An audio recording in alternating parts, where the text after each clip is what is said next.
जमुई सांसद अरुण भारती और गन्ना उद्योग मंत्री संजय पासवान शुक्रवार की शाम रहुई प्रखंड के शिवनंदन नगर गांव पहुंचे, जहां उन्होंने पीड़ित परिवार से मिलकर मुलाकात किया।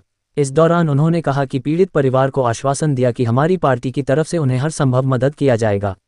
उन्होंने कहा कि हाईकोर्ट के आदेश के माध्यम से इसका एक मानवीय पहलू है और उस मानवीय पहलू का ध्यान भी रखा जाए। ऐसे में पहले से प्रशासनिक ऑर्डर भी है कि विस्थापन से पहले उन्हें वैकल्पिक जमीन दिया जाए।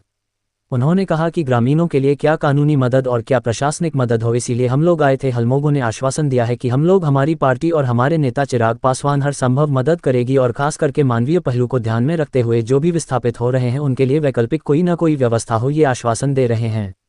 तेज प्रताप के द्वारा दिए गए बयान एनडीए सरकार गरीबों को उत्पीड़न करती है। इस बयान पर उन्होंने कहा कि तेज प्रताप आकर यहां आकर बोलते तो ज़्यादा खुशी होती। पटना में बैठकर कोई भी बयान देना बड़ा आसान है, जहां पर ग्राउंड जीरो है वहां तेज प्रताप आकर जनता से मिले तब बयान दें।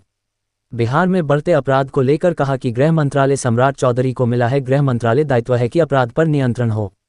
अभी बने हुए ज़्यादा समय नहीं हुआ है, अपनी तरफ से प्रयास कर रहे हैं। ऐसी कोई भी अपराध की गतिविधि अगर प्रशासनिक माध्यम से कंट्रोल होती है तो स्वागत योग्य है। बिहार में योगी मॉडल लागू होने को लेकर कहा कि बिहार में कोई भी योगी मॉडल लाने को लेकर कहा कि यह सब बार बार मीडिया में नैरेटिव बनाया जा रहा है, ऐसी कोई बात नहीं है। यहाँ पर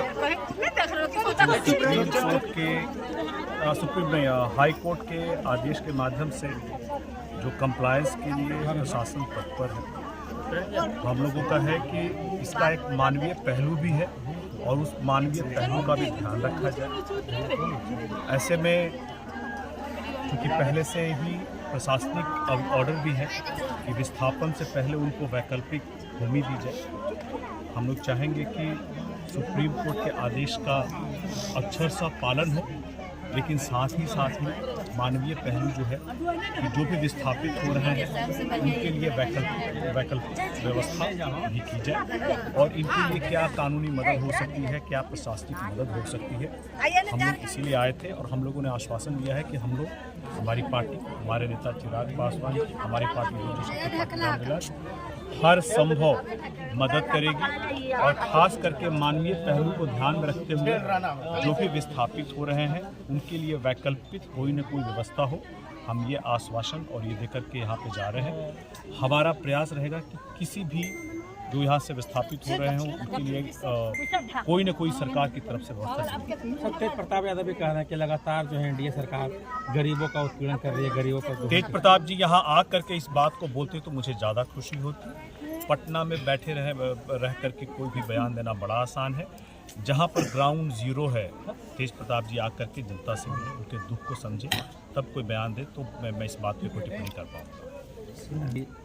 चेतावनी भी दे रहे हैं, लेकिन दूसरी तरफ जो है लगातार अपराध भी बढ़ रहा है। गृह मंत्रालय मंत्री होने के तौर पर उनका दायित्व तो बनता है कि अपराध पर नियंत्रण हो और अभी बने हुए बहुत समय नहीं हुआ है। अपनी तरफ से प्रयास कर रहे हैं कि ऐसी कोई भी अपराध की गतिविधि अगर प्रशासनिक माध्यम से, उनके माध्यम से कंट्रोल होती है तो ये तो स्वागत योग्य कदम है। योगी मॉडल लाने की तैयारी के लिए नहीं, कोई योगी मॉडल लाने की तैयारी नहीं की जा रही है। ये बार बार मीडिया में नैरेटिव बनाया जा रहा है कि बुलडोज़र से किसी का भी ये हो जाएगा, ऐसी कोई बात नहीं है।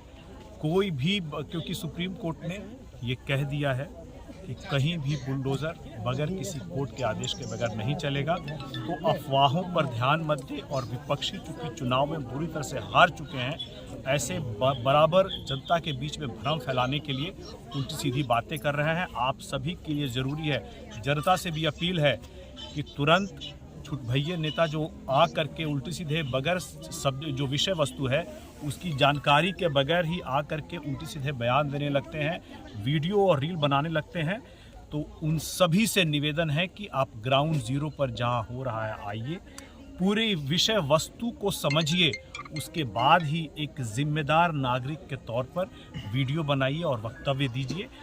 समस्या जो है उसके समाधान के बारे में बात कीजिए। समस्या को उभार करके आप अपनी नेतागिरी का प्रयास मत कीजिए, ये हमारा अपील है। सर, सूची भी तैयार की गई सर, अपराध कर्मियों को उनकी संपत्ति जब्त होगी सर। देखिए, ये जितनी भी कार्रवाई की जा रही है ये न्याय सम्मत होगी, ये न्याय के माध्यम से ही होगी और ऐसी कोई भी कार्रवाई अगर होगी भविष्य में भी तो मुझे पूर्ण उम्मीद है कि इसका एक जो भी अपराधी होंगे तो उनके खिलाफ में जो भी प्रशासनिक कार्रवाई होगी उस पर एक न्याय संगत रास्ता लेकर के ही इसको किया जाएगा।